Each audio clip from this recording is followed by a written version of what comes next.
नमस्कार, जनवार्तामध्ये आपल्या सगळ्यांचं स्वागत। महिलांचा सर्वार्थाने सर्वांगीण विकास होण्यासाठी त्यांचे सक्षमीकरण होणे आवश्यक आहे, असे मत राष्ट्रवादी प्रतिभाताई पाटील यांनी व्यक्त केले। पुरुषांप्रमाणेच सामाजिक नैतिक स्तर चारित्र्य सांभाळणे हे महिलांचे देखील कर्तव्य आहे। महिला या असमर्थ नसून त्यांनी आत्मबल आणि आत्मशक्ती ओळखण्याची गरज आहे, अशी अपेक्षाही राष्ट्रपती प्रतिभाताई पाटील यांनी व्यक्त केली। अहिल्याराणी महिला विकास आणि शैक्षणिक संस्थेच्या वतीने आयोजित रणरागिणींचा देश या कार्यक्रमाचे उद्घाटन राष्ट्रपती पाटील यांच्या हस्ते झाले।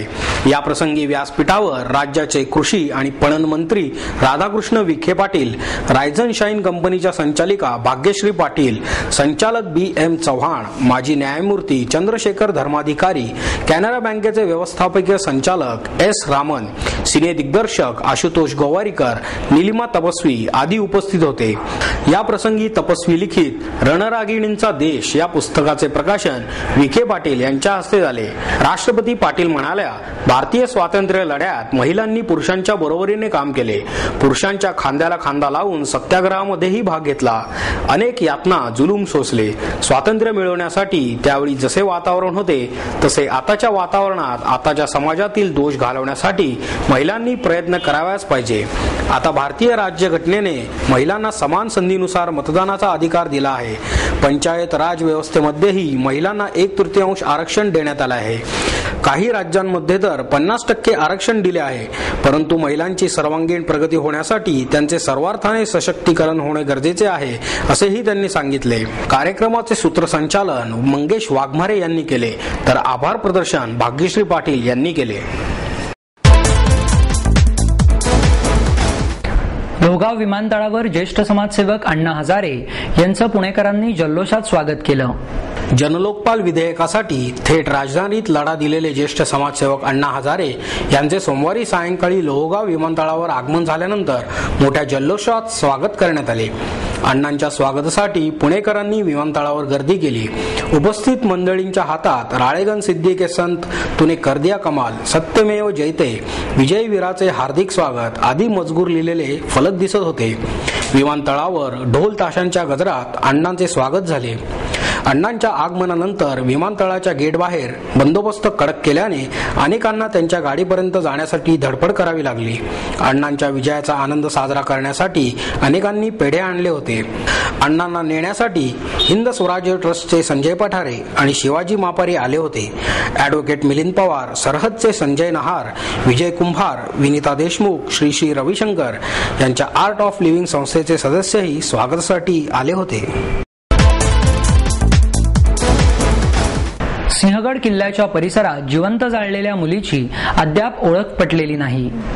या पार्श्वभूमीवर हवेली पोलिसांनी पुणे शहर आणि ग्रामीण भागातून बेपत्ता झालेल्या तरुणींची माहिती संकलित करण्याची मोहीम हाती घेतली आहे। सिंहगड किल्ल्याच्या परिसरात 11,000 पॉइंटच्या नजीक असलेल्या डोंगर उतारावर एका तरुणीचा जळालेल्या अवस्थेत मृतदेह आढळला। पोलीस पाटील अंकुश पायगुडे यांच्या निदर्शनास हा प्रकार आला। त्यांनी त्वरित हवेली पोलिसांशी संपर्क साधला। हवेलीचे वरिष्ठ पोलीस निरीक्षक सतीश पाटील, उपनिरीक्षक घाडगे यांनी घटनास्थळी धाव घेतली। तेथे प्लास्टिकची स्लीपर, नारंगी रंगाचा स्कार्फ आणि हेअरबँड सापडला। या तरुणीचे वय अंदाजे 25 वर्षे आहे। तिची अद्याप ओळख पटलेली नाही। या खुनामागचे कारण अद्याप स्पष्ट होऊ शकलेले नाही। तिच्याविषयी माहिती असल्यास त्वरित हवेली पोलिसांशी दूरध्वनी क्रमांक 92 60 20 35 27 किंवा 24 47 18 33 येथे संपर्क साधावा, असे आवाहन पोलीस निरीक्षक पाटील यांनी केले। हवेली पोलीस स्टेशनच्या कार्यक्षेत्रामध्ये सिंहगड किल्ला त्या ठिकाणी जाण्यासाठी जो रस्ता आहे, 11,000 फूट असा एक तो टर्निंग पॉईंट आहे। त्या ठिकाणी ते शंकर सांगळे यांची टपरी वजा ते दुकान आहे, त्याच्या शेजारी रस्त्याच्या कडेला असलेल्या संरक्षक कठाड्याच्या बाजूला एका अज्ञात स्त्रीचं वय अंदाजे 20 ते 25 वर्ष, कोणीतरी अज्ञात आरोपीने तो देह त्या ठिकाणी तिचा खून करून जाळलेला आहे। तिच्या अंगावर जे कपडे होते ते पूर्ण जळालेले आहेत। फक्त पायातील चप्पल आणि एक राखाडी रंगाची ओढणी हे मिळालेलं आहे. अधिक तपास चालू आहे.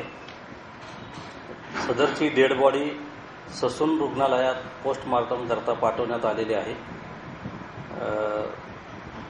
पुणे शहर व आजूबाजूच्या परिसरातून अशा प्रकारची मुलगी किंवा स्त्री ही हरवलेली आहे का, मिसिंग आहे का, याचा शोध घेणं चालू आहे. आत्तापर्यंत त्या मुलीची ओळख पटलेली नाही, कारण संपूर्ण जे स्त्रीचा देह आहे तो जळून गेलेला आहे, त्यामुळे ओळख पटण्यात आलेली नाही. इतिहास हा आपल्या संस्कृतीचा कणा आहे, त्यामुळे इतिहासाचा अभ्यास होणे आवश्यक आहे, असे मत शिवशाहीर बाबासाहेब पुरंदरे यांनी व्यक्त केले. डॉक्टर उदय कुलकर्णी यांच्या सॉल्स्टाईस ऑफ पानिपत या पुस्तकाचे प्रकाशन शिवशाहीर बाबासाहेब पुरंदरे यांच्या हस्ते करण्यात आले. यावेळी ज्येष्ठ इतिहास संशोधक निनाद बेडेकर, प्राचार्य आबासाहेब महाजन आदी मान्यवर उपस्थित होते. यावेळी बोलताना पुरंदरे म्हणाले, पाश्चिमात्य देशात इतिहास जागता ठेवण्यात आला आहे, आपल्याकडे तो विसरत चालला आहे. आज शिक्षण हा धंदा झाला आहे. आपला वारसा सांभाळण्याचे काम डॉक्टर कुलकर्णी यांच्या पुस्तकातून होईल. हे पुस्तक म्हणजेच पानिपतच्या रणसंग्रामाचे उत्तम स्मारक असल्याचेही पुरंदरे यांनी सांगितले. बेडेकर म्हणाले, पानिपतचा आवाका मोठा असून त्याचे पूर्ण आकलन महत्वाचे आहे. पानिपत हा मराठ्यांच्या विजयाचा इतिहास आहे, त्यामुळे मराठ्यांच्या इतिहासाने जोर धरल्याचे मत बेडेकर यांनी व्यक्त केले. कार्यक्रमाचे प्रास्ताविक डॉक्टर कुलकर्णी यांनी केले, तर सूत्रसंचालन मंजिरी धामणकर यांनी केले. ॲक्सिस बँकेमधील कामगारांच्या विविध मागण्यांसाठी भारतीय कामगार सेनेच्या वतीने महाराष्ट्रभर निदर्शनं करण्यात आली. पुण्यातील सेनापती बापट रोड येथील बँकेसमोर ॲक्सिस बँक युनिटचे कामगार प्रमुख मनोहर पवार यांच्या नेतृत्वाखाली ही निदर्शनं करण्यात आली. कामाचे नियुक्तीपत्र मिळणे, कर्मचाऱ्यांना वर्षातून 2 गणवेश आणि 2 जोडी शूज देण्यात यावेत, कामाची वेळ 8 तासांची असावी, पगार महिन्याच्या 1 तारखेलाच मिळावा, ESI कार्ड सर्वांना मिळावीत इत्यादी विविध 20 मागण्या यावेळी करण्यात आल्या.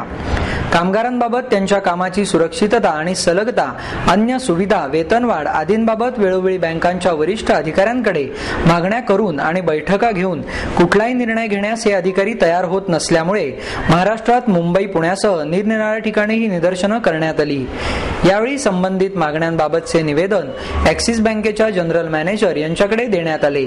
याविषयी बोलताना पवार म्हणाले, मी मनोहर यशवंत पवार, भारतीय कामगार सेनेचा ॲक्सिस बँकेतल्या शाखेचा उपाध्यक्ष आणि ॲक्सिस बँकेमध्ये गेले 12 ते 15 वर्ष आम्ही या बँकेमध्ये कंत्राटी बेसिसवर काम करतो आहोत. आणि या आम्हाला जो पगार जो मिळतो हा फार तुटपुंज असल्यामुळं आम्ही श्रीयुत माडिक साहेबांनी चे मेंबर असल्यामुळे, भारतीय कामगार सेनेचे सभासद असल्यामुळे मुंबईमध्ये आज सध्या आंदोलन चालू आहे. आणि त्याच आंदोलनाचा एक भाग म्हणून पुण्यामध्ये आता सध्या ॲक्सिस बँकेच्या सेनापती बापट मार्गच्या झोनल ऑफिसमध्ये हे आंदोलन आम्ही करण्यासाठी या ठिकाणी उपस्थित झालेलो आहोत. अविनाश धर्माधिकारींनी शिवसेनेसह पक्षीय राजकारणाचा राजीनामा दिला आहे. सध्याच्या स्वरूपातील भ्रष्ट जातीय राजकारणात मला स्थान मिळू शकत नाही हे लक्षात आल्याने शिवसेनेसह सर्वपक्षीय राजकारणाचा राजीनामा देत असल्याचे माजी सनदी अधिकारी अविनाश धर्माधिकारी यांनी जाहीर केले. शिवसेनेचे कार्यप्रमुख उद्धव ठाकरे यांच्याशी कोणतेही मतभेद नसून केवळ पक्षीय राजकारणाच्या माध्यमातून व्यवस्थेमध्ये बदल शक्य नसल्यानेच त्यापासून दूर होण्याचा निर्णय घेतला असल्याचे त्यांनी स्पष्ट केले. राजकारणात सक्रिय होण्यासाठी 15 वर्षांपूर्वी प्रशासकीय सेवेचा राजीनामा दिला होता. संसदीय लोकशाहीमध्ये संघटित पक्षीय व्यासपीठावरून राजकारण करायला हवे अशीच माझी धारणा होती. मात्र सध्याच्या स्वरूपातील राजकारणात मला स्थान नाही. किंबहुना पक्षाच्या व्यासपीठावर पक्षाच्या माध्यमातून काम करण्याची संधी मिळणे शक्यच नाही हे गेल्या 15 वर्षांच्या काळात लक्षात आले आहे. त्यामुळे सर्वपक्षीय राजकारणाचा राजीनामा देत आहे असे धर्माधिकारी यांनी जाहीर केले. सध्याच्या भ्रष्ट राजकारणामुळे देशात हतबलता आणि संताप अशी दुहेरी परिस्थिती निर्माण झाली आहे. अण्णा हजारेंच्या आंदोलनाला पाठिंबा आहे असेही ते म्हणाले. मी IASचा राजीनामा दिला होता, तो आता राजकारणात सक्रिय होण्यासाठी. तो राजीनामाही काही प्रशासनामध्ये माझं नीट चाललेलं नव्हतं किंवा काहीतरी त्रास होता म्हणून नव्हे. आजही प्रशासन हे एक देशसेवेचं माध्यम आहेच आणि असं शैक्षणिक काम मी करतोच आहे. पण देशाचं जे राजकारण अंतर्बाह्य गलिच्छ झालेलं आहे ते बदलायचा आपल्या परीने प्रयत्न करावा. म्हणून मी शासनाची सर्व सुरक्षितता आणि सर्व सोडून बाहेर पडलो. आता या गोष्टीला 15 वर्ष होतात आणि तऱ्हातऱ्हांनी माझ्या परीने विविध प्रयत्न माझे करून झाले, विचार मांडून झाले, त्यावरच्या चळवळी घेऊन झाल्या. मी स्वतःला घेतलेली 15 वर्ष देऊन आता निष्कर्ष म्हणतोय की राजकारणातही आणि देशात जे बदल व्हायला पाहिजेत त्याला पक्षाच्या व्यासपीठावरनं काम करण्याच्या तर मला काय संधी आणि शक्यता दिसत नाहीत. म्हणून आज जेव्हा शिवसेनेचा राजीनामा देतोय तो केवळ शिवसेना अशा एका पक्षाचा राजीनामा देतोय असं नव्हे, तर मी पक्षीय राजकारणाचाच रस्ताच सोडून देतो. मी 12 मार्च 2009 म्हणजे शिवजयंतीला औपचारिकरित्या सेनेमध्ये प्रवेश केला होता. त्याच्या आधी एक 4-5 महिने माझ्या सातत्याने उद्धव ठाकरेंची भेटीगाठी झाल्या.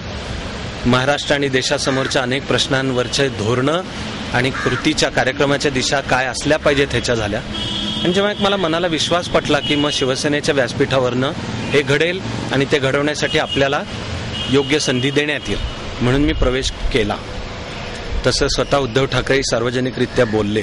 ॲक्च्युली मी तुम्हाला फार मोकळेपणाने सांगतोय की मला काही उद्धव ठाकरेंवर सुद्धा मला काही आरोप प्रत्यारोप करायचे नाहीत. मी तशा प्रकारचा माणूस नाही आणि कुठल्या तरी वैयक्तिक नाराजीतून मी शिवसेना सोडतोय असं सुद्धा चित्र नाही. एक जी मी व्यापक भूमिका मांडली होती 15 वर्ष तिच्या दृष्टीने माझ्या परीने केलं काम ते म्हणजे आपला देश हा लोकशाही देश आहे. माझा त्या लोकशाही प्रणालीवर माझा नितांत विश्वास आहे, म्हणजे माझी श्रद्धा आहे. पण दुसरीकडे राजकीय सामाजिक चळवळींपासून काही मी दूर होत नाहीये.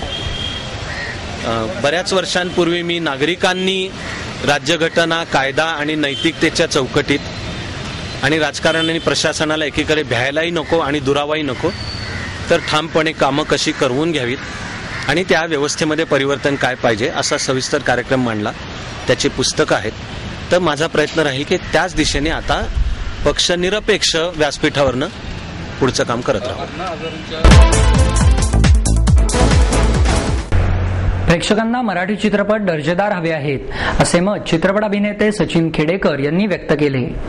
मराठी प्रेक्षकांना चांगल्या चित्रपटांची गरज आहे. मॉलमध्ये जाऊन पैसे खर्च करण्याचीही त्यांची तयारी आहे.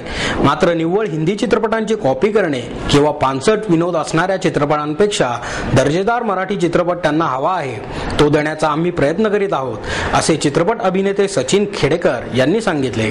ताऱ्यांचे बेट या चित्रपटाच्या प्रमोशनाबरोबरच पर्यावरणपूर्वक आणि ग्रामीण संस्कृतीचा संदेश देण्यासाठी बालाजी मोशन पिक्चर आणि लाईफ सायकलिंग मॉल यांच्या वतीने गो ग्रीन सायकल फेरीचे आयोजन करण्यात आले.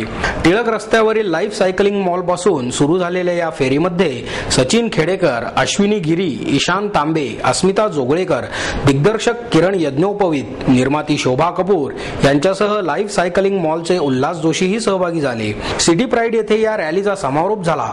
यावेळी बोलताना खेडेकर म्हणाले, मराठीमध्ये चांगले चित्रपट येत आहेत, मात्र प्रेक्षकांनीही चित्रपटगृहात जाणे गरजेचे आहे असेही त्यांनी सांगितले. आज प्रयोजन असं होतं की माझा सिनेमा नवीन ताऱ्यांचं बेट याच्यामध्ये या सिनेमाचं खरं नाव आम्ही सायकल देऊळ आणि 5 स्टार असं ठेवणार होतो. इतकं त्या सायकलचं त्या सिनेमात महत्त्व आहे. आज त्यानिमित्तानं प्रदूषण रहित कॅम्पेनसाठी मी इथं अशा करता आलोय की खरंच आपण मुलांना सायकलवर शाळेत सोडलं तर त्यांना बसच्या गर्दीत आणि रहदारीतनं धडपडत जावं लागणार नाही आणि आपला वेळ वाचेल आणि हवामान शुद्ध राहील. ताऱ्यांचं बेट हा आमचा नवीन सिनेमा आहे ज्याचे दिग्दर्शक किरण यज्ञोपवीत आहेत. हा सिनेमा बालाजी मोशन पिक्चर आणि फ्रायडे फिल्मवर्क्स यांनी निर्माण केला आहे आणि या सिनेमाचं वैशिष्ट्य असं आहे की आपण ही संस्काराची गोष्ट आहे. एका खूप लहान मुलाच्या मोहाची गोष्ट आहे आणि एक कौटुंबिक गोष्ट आहे आणि जी अत्यंत सुंदर नयनरम्य कोकणात ज्याचं शूटिंग झालंय आणि मला खात्री आहे की 2 वर्षांनी माझा सिनेमा आलाय आणि तो लोकांना नक्की आवडेल.